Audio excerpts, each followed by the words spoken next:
আসসালামু আলাইকুম সবাইকে, আশা করি আপনারা সকলে ভালো আছেন। তো আজকে এসে বললাম নতুন আরও একটি ভিডিও নিয়ে। আমরা জলতরঙ্গ হোটেলে যে ক্যাটাগরি রুমে ছিলাম সে সম্পর্কে একটু ডিটেলসে বলার চেষ্টা করব। যেহেতু আমরা অফ সিজনে গিয়েছিলাম তাই হোটেলের রুমগুলোর প্রাইস তুলনামূলক কম ছিল এবং 55% ডিসকাউন্ট ছিল। 2 দিনের জন্য আমরা কানেক্টিং রুম বুক করেছিলাম, সহজে পাওয়া যায় না অবশ্য। এটা হচ্ছে এন্ট্রি বা এন্ট্রি নেওয়ার ঠিক হাতের বামে একটা বাথরুম, মোটামুটি বড়ই বলা যায়।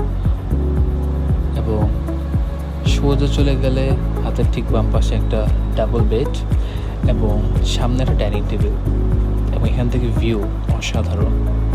এবং এই রুমের সাথে একটা বারান্দা রয়েছে, যেটা হচ্ছে রুমের প্রধান সৌন্দর্য। বেড থেকে সোজা সমুদ্র দেখা যায়। অফ সিজনে এই টাইপের সি ভিউ রুমগুলোর রেট হচ্ছে 5,500 টাকার মতো, বাট অন্যান্য সময় এগুলোর প্রাইস 16,000 টাকা, 17,000 টাকা, 18,000 টাকাও হয়ে থাকে অফ সিজন, তাই প্রাইসটা একটু কম। এর সাথে একটি কানেক্টিং রুম বলেছিলাম, এখান থেকে হচ্ছে সেই কানেক্টিং রুম।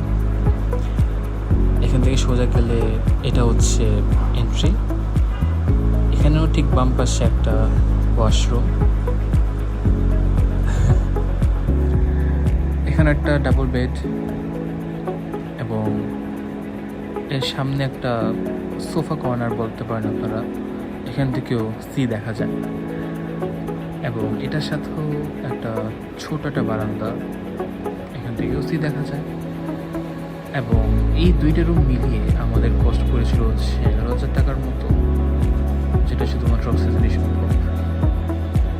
আশা করি ভিডিওটি আপনাদের ভালো লেগেছে। ভালো লেগে থাকলে অবশ্যই লাইক করবেন, কমেন্ট করবেন এবং আমার চ্যানেলটিকে সাবস্ক্রাইব করে দেবেন। আল্লাহ হাফেজ।